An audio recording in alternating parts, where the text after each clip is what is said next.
Oh God, I'm a dirty, dirty whore. Got a similar vibe, definitely. I mean, it's very open. You know, everybody's pretty jazzed to be here. Well, with the exception, you know, the only difference is, you know, I mean, downloads one day. You know, I mean, we're out here for the entire tour, so it's pretty cool. You get to know each other a little easier, a little quicker. It's just a great vibe. America's completely different. You don't really roll with those kind of festivals yet, so it's really no comparison, honestly. We're still getting our feet on how to roll with festivals correctly. So they have a little bit more figured out. More people trying to get it all done at once. We're just starting out to get into this festival mode. So still like to know festivals. Just playing period, as much as itself, and the festival thing is, we're only playing like an hour with some of the bands have been in, but honestly, our show is so intense still, that mostly I haven't really checked out any bands so far, but it's a killer package, and it's selling really well, and it's just looking up, it's great to be playing live again. It's a monster movie built. Combination of some of the greatest bands in the world of metal today. Just a whole lot of power, a lot of camaraderie, a good vibe, nice little friendly competitive element. When you play with other great fans, it makes you want to step up your game as well. So the fans really end up reaping the benefits of it. Basically, Slipknot fans are Slipknot fans. We have our own culture. It doesn't matter if we're in Japan or Australia.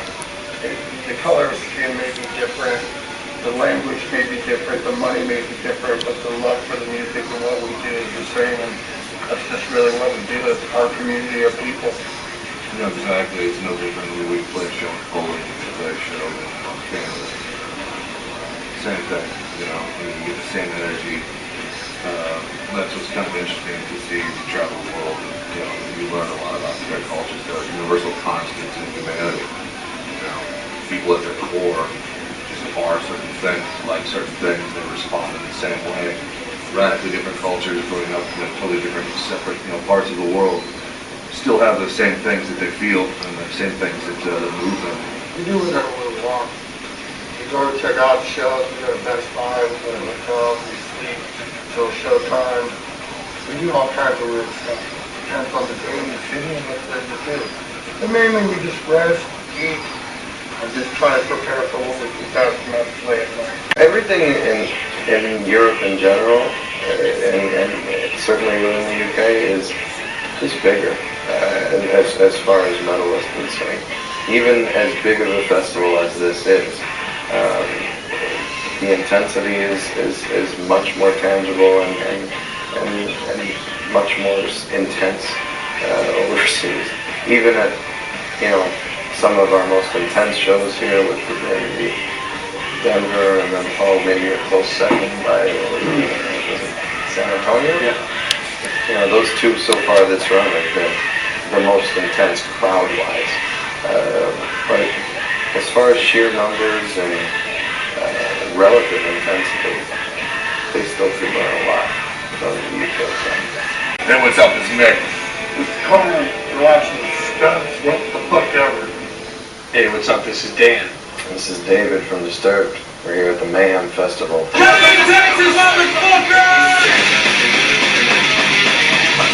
It's been great. I mean, I think with our new album coming out and coming out strong here in the U.S., having a third consecutive #1 debut, and the excitement between that and us and Slipknot co-headlining this, and then having an album coming out next month. The reaction's been great for us. We've been coming out there having a good mixture of all 4 albums now. It's nice for us to be at that point to where we can swap out songs. We're not limited to which songs we can play. We can kind of pick and choose at this point. Even though we'll always play the fan favorites, we can always swap out a few extras that might be some of our favorites that aren't singles.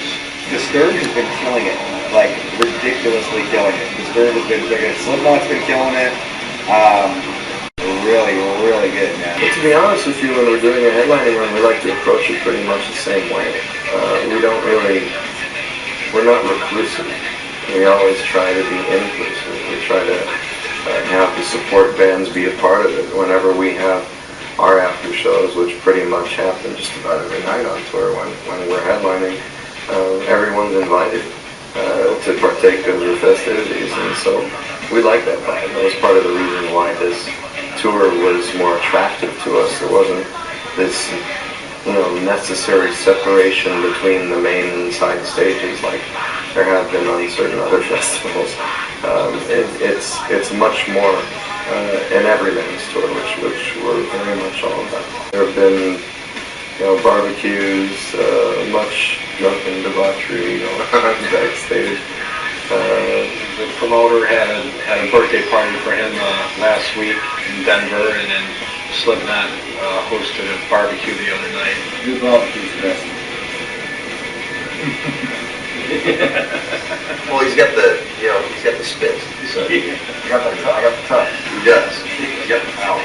So it's definitely a more party vibe backstage after the show to get the bands kind of rubbing elbows a little bit more and making more friends on this tour. To be honest, man, we don't ever get caught up in that, political bullshit. We're not on the show, we don't care. I mean, I'll just be totally honest with you. We're too busy doing what we're doing to care who's going to be on it next year. We do like the tour. We do want it to be successful. We'd like to see it go on. But if we're not on it, I mean, if we have any part of it, it wouldn't be too terrible if we can get a Metallica headlining and us being main support to that. If we had the support, something that would definitely do it. I get the question is who's going to be out. A little bit more diverse, just some different type of music, but still fitting in with the continuity of still extreme, we get done with an album cycle, we need needed rest, and I think once boredom kicks in, we all start steering about, we just get crazy and we just all start communicating, and we're a multi-million dollar business, not that matters, but we're always on the phone knowing what our future is, and we all come together when it's fun. But I think a lot of people like to think that it's unusual that we take a lot of time off, like we're breaking up or whatever, but, we don't always kind of dare people to do what we do. We need spiritual, mental, and physical time off in between, because we really need to rebuild and get that fire back to really want to get back out here and be as good as we are. So it's not any one person, it's always a collective feeling. We can feel within ourselves. It's usually year and a half to 2.5. We don't really like taking 2.5 years off, but it just worked out this way. It's pretty sweet. I mean, we had people bring in ideas that had never really, had maybe held back a little bit before. I know me personally, I brought a couple of whole songs to the mix that I just never would have had the courage to do before. And everybody just had their 2 cents, and we just kind of put it together like that. There's a main core of people who kind of get the ball rolling when it comes to stuff like that. But once it's kind of fleshed out and framed up, that's when we all kind of contribute. So the songwriting process is very much all of us. This is the first time that me and Jim actually wrote together, and that was really cool. Jim really contributed a lot to this record. Everyone, really, I think, we wrote a lot in the studio this time. Usually when we demo 14 songs, we only demoed 7, and the rest we all collaborated in the studio with, and really built the song in the studio this time, instead of okay, this is the way it is, going, just record it. With us, it's always one thing, there's always songs that come about, it's never really who writes or what's going on. Everyone kind of puts their layer on it. And, only the best stuff for the band can make it. It's just the way it is. We don't really get caught up in too much of the drama. It's just whatever's best for the band, We've been doing this a while now. There's not one song that's because of just one person. It's just Slipknot. There might have been days when we wondered about that kind of stuff and we're confused sometimes, but in reality, this is a special band. It takes all 9 guys to get their love, basically onto their stamp. Otherwise, it's just, you know, it's too hard. It's very interesting to hear everyone's feedback about it. For me, when I listen to it, I feel the maturity of the songwriting, the capturing where we are now, you know, because I think I'm like our older albums.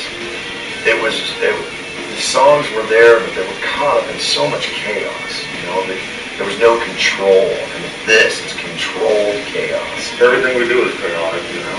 And it's not like, you know, we get spread out sometimes and we all get kind of caught up in our own shit that we do. So, you know, it's not like we're hanging out with each other every day of every minute, you know what I mean? So you've got that thing off, you know, on top of, you know, like these songs, and then there's these songs and all that. So it takes us a while to get everything going and, you know, and find the right chapter, if we can even find the right book. But then it all comes together, and I think that's part of what makes us what we are. You know? It's only what comes out. You know, we don't plan anything. Things happen. I mean, if you heard a demo of any of the songs on the record, the initial ideas, the final product is so radically different. We don't have discussions about what we're going to try to pursue, what we would like to achieve. I know I get asked that every single day in the press. I'm like, music is art. It comes out. You know, like, you think about it too much, it's bullshit that's contrived. You know, I think you can hear what we do is very spontaneous. It's very much like coming home, man. It felt really good, and you know, just you know, seeing how everybody has changed as people, and embracing that change, and really just trying to let go of the energy that we've treated each other with in the past. You know, I mean, that's really been the one obstacle that has held Slipknot back, and now that we're starting to grow and understand that we have changed, the sky's the limit for us. We will start off our European run in the UK. And we're very, very much looking forward to that, because Download Festival was amazing for us. And it was definitely a transitional experience for Disturbed in general. To go from where we were when we last played the festival to seeing the level of awareness, to seeing the level of support was really overwhelming, and we're really chomping at the bit to get back out there. I think it went from like us, Motorhead, Judas Priest, and Kiss to close out that stage. It's like we're creeping up, you know, trying to get in that good time slot and get back in front of as many fans as possible, try to win as many people over as possible. Yeah, just that takes time to climb up that hill. And to see that tangible difference of reaction, to me, it was just hugely overwhelming. But finally, because we've been fighting this battle for a long time now. It's been 10, 12 years. So to see it, you know, turn the corner out there is really, really wonderful feeling. This is DJ Starscream, aka Sid Wilson from the world famous Slipknot, and you're watching Scars TV. Hey, bring it in! All the fucking ass! Get over this goddamn circle! Fuck you all three! 1, 2, 3, fuck you all! Without Slipknot, there wouldn't be other avenues for people to do. I mean, there's just so much all of us get to do because, you know, we've worked so hard in this band, but this band is our true fun, and we all take it very seriously. You know, over the years, I've watched how we all act toward each other. You know, there's a definite tension that's there. We love each other, but there's a tension there that's palpable. I mean, it's very, very. You can feel it when you walk into a room. Let's put it that way. And that was something that I really wanted to flesh out and say. And I'd actually started. I wrote the lyrics for that on the Stone Sour tour, which Chris was referring to. And when I got the music for Psychosocial, it just fit. I mean, everything about it fit. And it was kind of my love song to the band, and basically saying, I understand where we come from, I understand where we're going. This is how we're going to do it, basically. And it's important for me, for my bros to understand that I get it. I live Slipknot, you know, but I don't care if it's that song or another fucking song, it's all what we do. I don't even know what psychosocial means, but I'm gonna get on stage and show myself every night before. So I don't know if it's just like where our mindset is. Well, it's where Corey's mindset is. That's what they feel they understand. With your band doesn't sit around and write the words. Corey comes from the lyrics. So when people hear things, they try to attribute.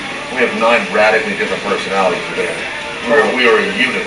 We are so fucking far apart in terms of who we are as people. We always have been. The press always tried to paint it as like we're this, sort of hive mind, whatever. When we get together and focus on something, we're focused on it. You can't fuck with us. We might as well be one. But as soon as that's away, we're very, very different people. So Corey's motivations for lyrics on something can't necessarily be attributed to me or anybody else. Those are for Corey. I've also said in the past, though, Corey's not saying something I disagree with or anyone else disagrees with, because if he did, then we would have to talk about that. It can't be just his own opinions about everything. But his is an uncanny way of actually saying a lot of things that I think anyway. And and then same with this record, especially All Hope Is Gone. I'm like, God, it sounds like I would have written that. I'm like, perfect. As soon as I heard it, I was immediately impressed because, so when it comes to lyrics, song titles, things like, we let Corey do that, and that's where he contributes, in addition to obviously all of his melodies and shit. I'm going to tell you how he does that. It's the craziest thing. Like, he'll be on the road with Stone Sour, writing Slipknot lyrics. He'll be in his car, writing lyrics. He'll sit down at practice, go away, sit next to the wall by himself, and write out a whole fucking song. Like, the guy is crazy, like, with it, you know what I mean? And that just shows how hard he works, lyrically. You know what I mean? Like, it's not like something he just sits down and opens the dictionary and tries to find cool words or something like that. Like, even though he is the singer in my band, like, I just had to say that to the masses that, it's incredible how he finds his ideas and thoughts about things to write about. Sometimes it takes 5 minutes and he's got 2 songs written. Sometimes he's laying his bunk for days and, work on stuff, but it's really cool, like, how he does that. We try to evolve, and I think we all do that. As soon as you get older, you do that, and you learn, and you're always learning something, and the type of musicians that we are, we're trying to push what we do as musicians to another level, and when you do that, sometimes you take steps backwards, you take steps forwards, and that's why I like to look at this album as part of an evolution on the Iowa album, you know what I mean, and maybe the next album we do will be an evolution of Subliminal Verses, but you can definitely see where, like Joey's talking about pulling back with Korn and all that stuff, there's definitely elements to that on this record. We've been ahead of our time for a very long time, and there's a Chinese proverb that says, before one looks brilliant, one must look foolish. And to the world, we were, the crazy cartoon band. But to our fans who always knew, there was a lot of artistic vision, there was a lot of art, there was a lot of intelligence. And now it seems like the world is kind of catching up and really seeing that, yes, we have a lot of content. And that which just makes us a three-hit punch, basically. And, as far as like lyrically goes, I agree. I feel like this is the best writing I've ever done. And, to be able to say exactly what you want to say, that's the writer's dream. And for me, that started a year and a half ago, and I was able to really kind of punch in what I wanted to say. Well, it came off a really crazy album cycle off of Iowa, where basically the world was just in a weird place. So we had a lot of rebuilding to do for Volume 3, and we wanted to keep things down where we're so used to spending lots of money on the tours, on the stage, and we decided to rebuild our family.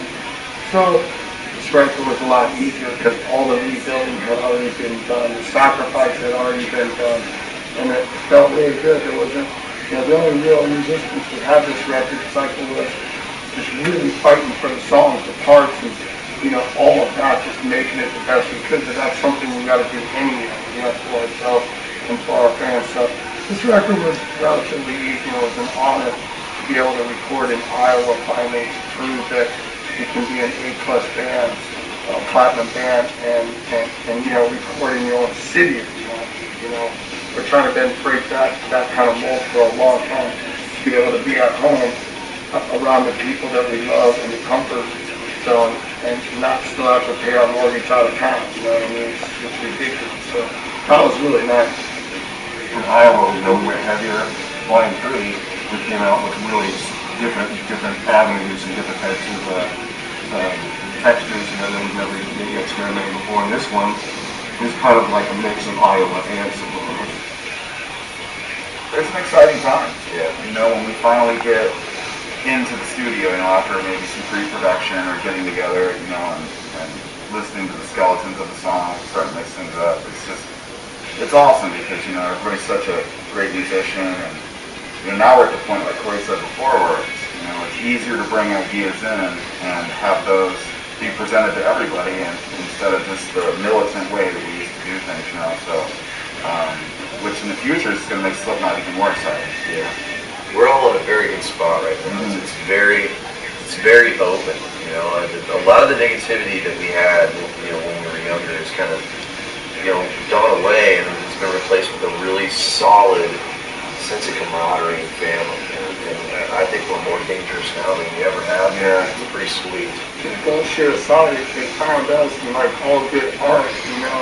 If you're giving yourself to art, you can do it unselfishly, you know what I mean? That found us, and we took that on, and we made it what we are, but it found us, or we found it, whatever, but that's, you know, that's basically what it is. There was no song called All Hope, you know, it was gone first, or it all just started building, but that's the beauty of getting back together, finding these jewels that just, everyone works connecting.